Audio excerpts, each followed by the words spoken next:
Hey everybody, welcome back to Under the Loop. My name is Marco Nicolini with Grand Caliber, and today I've got 4 amazing watches to talk to you about today. Starting off this bit, we're going to talk about this double red stainless steel Sea Dweller.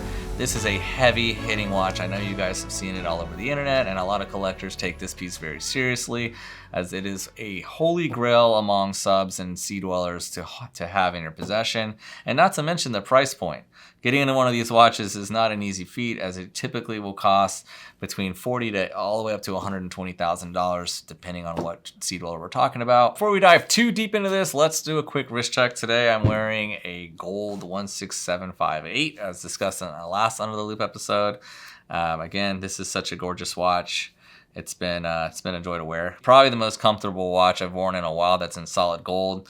So let's dive right into it. What we have here is a 1973 double red Sea Dweller Mark III dial. I will say a couple of notations about this watch. It's been polished in the past, unfortunately. The one thing that is shining through with this watch is going to be this dial. This dial is in phenomenal condition. It's probably one of the nicest, cleanest, no issues dial I've seen in a long time, which is hard to find. I've seen a lot of these. They typically have a lot of issues, or the patina is just kind of, too dark and it gets kind of crusty, or they're just not dark enough. But this one's kind of right in the middle of the road. Nice school bus yellow patina. The bracelet has been replaced at some point. It is obviously very crisp and very tight, but it's a much later bracelet than what would come on this watch. Typically what you would find on these watches are very, very early 93 150s, which would have certain class codes like G, V, and so forth, D or G. But this being a 73, most likely would have come with a 9315 with the patented pending or patent pending clasps, which are very hard to find as is. And then another thing to notate is that service insert. The service insert has been on this watch for quite some time, as the patina kind of matches the watch. So maybe this insert was replaced at some point years and years and years ago. So it's kind of caught up with that patina. Otherwise, this would come with a Mark III bezel. And the way you would tell a Mark III bezel is just simply looking at the numbers and the way they're configured. Typically, the 4s are a little pointier. The numbers typically have a little bit more boldness to them, a little thicker and so forth. But other than that, the dial, the hands have absolutely no issues.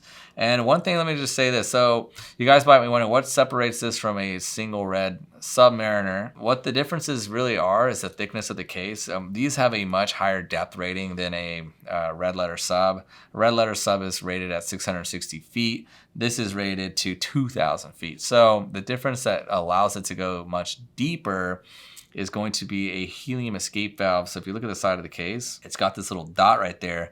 That'll actually expand under the pressure and release that pressure buildup from diving. So it's actually really cool to see how they function. If we had a water pressure test machine, we could actually see it work, which is pretty cool. You'll just see bubbles come out of the side of the case when there's too much pressure. And that just allows this to have a much higher depth rating for back then. For back then, that was a huge technological advancement for Rolex to be capable of doing that. And other watches that have featured that really cool helium escape valve would be, the vintage 5514s and so forth, or Comex subs and so forth, which are just incredibly hard to find. And they continue to use that all the way up until the current lineup, which are still using it to this day on the deep seas and the Sea Dweller 43s and so forth. The 16600s have it and so forth. So it's nothing, it's nothing new. So they're still using that technology and it still works flawlessly. Market value of this watch is going to be around $47,500. We'll be pricing it about that, see what happens. And if we need to adjust it, we will. But, you still them around $50,000 to $60,000 with paper. Being that this one is watch only with a couple of issues, being that the bezel is a service replacement and the bracelets later, give a little bit of a discount for that. And of course, if you want to source the correct parts, we could probably find them as well. I think I might even have the correct bracelet for this watch. I have to check. But I have seen market value on these as high as $100,000 to $120,000, and that's going to be an early Mark I, Mark II dial that has gone tropic. And it's going to be a complete set. I've seen a few of these running around, and they're incredible to see in a tropic dial. if you have a second, go Google a Tropic Dial 1665 double red and tell me what you think in the comments below, because that watch is mind-boggling. Next watch we're going to talk about, one of my favorite watches of all time, the Zenith Daytona 16520. This is definitely one of the best watches in my opinion to buy if you're an entry-level Daytona collector, because these are roughly the same price as the ceramic model. You know, you can find these between $25,000 to $30,000, which is the price of a 2021, 2022 ceramic Daytona, and this just is a lot more watch in my opinion, because you have so much more history with this watch than you do with the modern Daytona. Back in the old school days when Rolex was putting these together with none other than an El Primero movement. This wasn't even a Rolex movement at the time. This is something that they modified to make this watch happen, and the way they did that is they took the beat rate of the El Primero, which beats at 36,000 beats per minute, which is very fast. It's like roughly 4 to 5 hertz, and they've slowed it all the way down to 28.8, which in turn made the watch more reliable for them and more reliable for the consumer, as the El Primero could easily break operating that quickly, which the El Primero movement and the El Primero was far more susceptible to needing servicing more often to keep that movement running crisp at 36,000 beats per minute. But Rolex slowing it down created a more reliable event for this watch. And, and every single one of these that I've had in my hands pretty much behave very nicely. They don't really have reliability issues that I've seen. So if you were to open the watch, you're going to see an El Primero movement, but dressed up with the Rolex Caliber 4030. And the quickest way to notate if you have a Zenith in front of you or a more modern 16520 in front of you is take a look at the second hand, because I get this question a lot. How do I know it's a Zenith versus a non-Zenith? And the quickest way to tell is look at the subdials. The subdial at the 9 o'clock is going to indicate seconds, and at the 3 and 6 are going to indicate the chrono registers. So if the seconds is at the 6, that is going to be the modern version of this watch, the 16520. And again, if it's at the 9, you'll immediately know it's a Zenith Daytona. So that's a quick tell. Obviously, another quick tell is the clasp. This is going to use that old school, more like Yachtmaster type clasp that you've seen with the 16622. And that is going to be a huge indication that you have a Zenith Daytona on your hands. Whereas the Rolex 11652 has that more smooth looking clasp that doesn't have any ridges on it. Another thing to talk about, Patrizzi dials. This is a big question I get all the time. How do we know if it's a Patrizzi dial, so forth? I actually made a very funny meme about it, so I'm going to show you guys. This is not considered a Patrizzi dial, but I'll show you something funny here. Sorry, my phone's cracked. I kind of found this meme the other day, and it kind of made me laugh, so I kind of modified it a little bit. If you look at the top, it says not Patrizzi, so if it's kind of white, off-white, or cream, we don't call that a Patrizzi dial. But if it starts going orange to brown to black, yes, I've seen these go black, and that is strongly a Patrizzi dial. So that's my little meme for you guys. I hope you guys enjoyed that. But it is a good, useful tool to tell if it is something, of a Patrizzi or not, because too many times I've seen dealers list these watches as Patrizzi. I would not be surprised if this watch sold to another dealer and they called it a Patrizzi because the rings are a little bit darker than normal. And again, if you really research Patrizzi dials and understand why they're Patrizzi, it is a paint degradation that happened in certain ranges, usually between 92, 93 to around 95. That's a sweet spot. And again, I see people calling Patrizzi dials on 97, 98s. I've seen them call it on earlier 1990s, 91s, and it's typically not the case. So there's a very sweet spot with the serial range. So typically a range between S serial number and W serial numbers would have that Patrizzi dial. Haven't quite seen them in the U or the P or the A's or anything like that. These naturally came from the factory with a little bit of tan to them. They never came just straight up white or silver. They do have a tan color. So don't be mistaken if you see one of these as a Patrizzi unless it is actually darkened up quite a bit. And I've seen some amazing examples of Patrizzis where they have orange, where they have really nice chocolate, creamy colored subdials. But this is not a Patrizzi dial. This is just a Mark IV dial that we have. Very run-of-the-mill Zenith Daytona. These are probably what you will commonly see for sale between the price point of $25,000 to $32,000. This one does have paper, so it is going to be a little bit more on the higher side. We're probably going to be asking somewhere in the high 20s, low 30s. So that's going to wrap it up for the 16520 Zenith Daytona. And while we're on Zenith Daytonas, we have a couple more to talk about. The next watch is a solid gold 16528 Zenith Daytona. And this is probably my favorite Zenith Daytona out there. And this one here is probably one of my favorite looks. It is just that black dial contrast with these yellow subdials.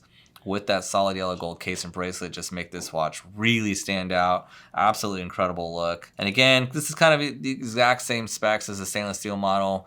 El Primero movement converted to Rolex to a 4030, just that this yellow configuration is just so sick. I mean, it's just absolutely incredible. And the condition of this watch is really, really nice. You can see it's been lightly polished in the past. It's really hard to find these watches unpolished simply because, you know, back then, you know, people want to keep these watches looking good, so they constantly kept them polished up.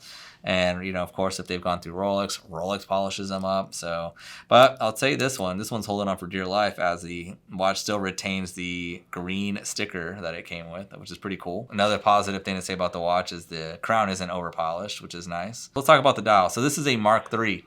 Mark 1 dials are the floating Cosmos. Mark 2 is the 4-line dial, and Mark 3 is always going to be the inverted 6. So the way you're going to tell is if you look at the very bottom at the 6 o'clock, right above the 6 o'clock marker, the 6 looks like a 9. So this is a problem that they actually realized with the Mark III, so they fixed it in the Mark IV. So they simply switched the 6 right side up so that it looked like an actual 6 from the perspective of a person looking straight down at it, as opposed to a more traditional dial sense. So that is typically a very high value selling point for this watch, as people always ask me that question when they see a Zenith Daytona. Hey, is that an inverted 6? Is that a regular 6? So Mark 1 through Mark 3 will always have inverted 6 dials, and Mark 4 on out will have the corrected 6 at the 6 o'clock marker. So market value on these watches right now, they're really all over the place. When I was at IWJG, I heard everything from $35,000 to $50,000 for a plain inverted 6 dial between white and black diamonds, so forth. But for your guys' sake, this watch is going to be a $40,000 piece in black with the inverted 6 dial. So if you guys are interested in it, let me know. The condition of this watch is pretty good overall. Probably could use a little bit of a touch up, but nothing aggressive to get it going. So that's going to be it for this watch. But let's move on to the next watch, because this is where it gets really special. For the final watch, I always save the best for last, guys. This is going to be the home run Zenith Daytona that you could get your hands on from me, and that is the 16528 4-liner dial. This is the Mark II dial, as we just talked about. This is the dial that is between the floating Cosmo and the Mark III inverted 6 dial. This one in particular is champagne with diamond dial. Very, very beautiful, very classic looking watch. So this is the part we really got to look carefully, because Rolex prior to this watch had the floating Cosmograph, where they simply had all 5 lines on the watch, but they just kind of separated the word Cosmograph a little bit lower. As you guys know, that's always huge money when you get into those. But the 4-liner is the next best thing, because it's still very special, it's very different, it's not quite the same. But if you look very carefully, you'll notice that it's missing a line of text, and that is the word officially certified is missing from the dial. So not sure exactly why they did that year, but they quickly fixed it in the Mark III and still had the inverted 6 issue. As you can see, it's still inverted 6 there at the 6 o'clock marker. These only came in a very certain serial number range. So for example, if you had a floating Cosmograph dial, you're going to start seeing those right at R9 all the way to about L2, L3. Yeah, they kind of go into a little deeper L, but typically around L3 to L5, all the way to L8. And when I say that, I mean like L80000, whatever the serial number might be. So this is an L7, and it's got the 4-line dial. And then after that, you start getting into the N letter, which is going to be the inverted 6. And then once you start getting into the later serial numbers like S, W, T, so forth, U, that's all going to be Mark IV, Mark V, so on. So that's going to be the biggest point, collecting point for this watch. And market price for a watch like this with the 4-line dial, champagne, diamond, that's what's going to actually set this watch back. As much as it goes forward, it's set back by the fact that not everybody wants a special dial like this with diamonds in the champagne configuration. Typically, you would like to see this in a black plain dial or a white plain dial, where it's just clean and simple and you have that, you know, attribute about the watch. But being that this is kind of decorated with diamonds and so forth, kind of brings it back down a little bit. If it was plain Jane, white or whatever, you know, you'd be probably paying around $70,000, $75,000. That's high as, you know, being complete. But with this particular one, you're probably going to be looking around high 50s to low 60s for this watch. Again, it just also came in, so I'm still pricing it out. So it's going to be on our website here shortly. So if you like this watch, feel free to give me a ring, give me a call, shoot me a text on IG. You guys know how to find me. And that's going to wrap it up for Under the Loop. I hope you guys loved it. Don't forget to like, subscribe, and hit that bell. And let me know in the comments which one was your favorite watch in the segment. And we'll see you next time.